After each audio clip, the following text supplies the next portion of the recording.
একসময়ের অপ্রতিদ্বন্দ্বী গোলরক্ষক এবং বার্সেলোনার অন্যতম স্তম্ভ মার্ক আন্দ্রে টের স্টেগেনকে ঘিরেই এখন কাতালান শিবিরে আলোচনার ঝড়।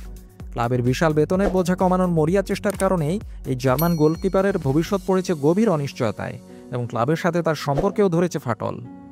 মূল ঘটনার সূত্রপাত হয় তরুণ গোলকিপার জোয়ান গার্সিয়ার দলে যোগদানের পর থেকে।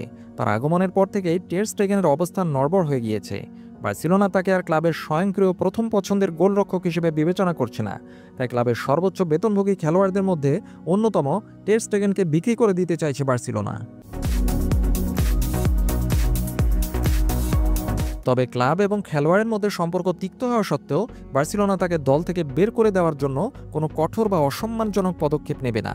স্প্যানিশ সংবাদ মাধ্যম TV3 এর প্রতিবেদন অনুযায়ী কাতালানরা স্পষ্ট করে দিয়েছে যে প্রথম দলে জায়গা ফিরে পাওয়ার জন্য লড়াই করার সম্পূর্ণ অধিকার টের স্টেগেনের রয়েছে, কিন্তু তাকে এটাও জানিয়ে দেওয়া হয়েছে যে তিনি আর স্বয়ংক্রিয়ভাবে প্রথম পছন্দের গোলকিপার নন এবং জোয়ান গার্সিয়া বা সম্ভাব্য নতুন গোলকিপার ওয়েচসিস সেজেসনির চেয়ে তাকে কোনো বাড়তি সুবিধা দেওয়া হবে না।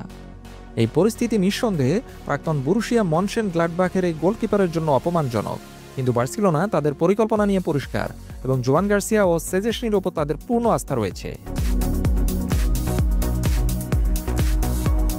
প্রতিবেদনে আরও বলা হয়েছে যে নতুন কোচ হ্যান্সি ফ্লিক ইতিমধ্যেই একটি গুরুত্বপূর্ণ আলোচনার পর টের স্টেগেনকে সরাসরি জানিয়ে দিয়েছেন যে তিনি আগামী মৌসুমে দলের প্রথম একাদশের পরিকল্পনায় থাকছেন না।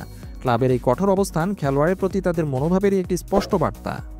কিন্তু এত কিছুর পরেও টের স্টেগেন বার্সেলোনাতে থেকে যাওয়ার জন্য দৃঢ় প্রতিজ্ঞ। তিনি ভালোভাবেই জানেন যে পুরো মৌসুম বেঞ্চে বসে থাকলে 2026 ফিফা বিশ্বকাপে জার্মানি হয়ে তার খেলার সুযোগ হাতছাড়া হতে পারে, তবুও তিনি ক্লাব ছাড়তে নারাজ।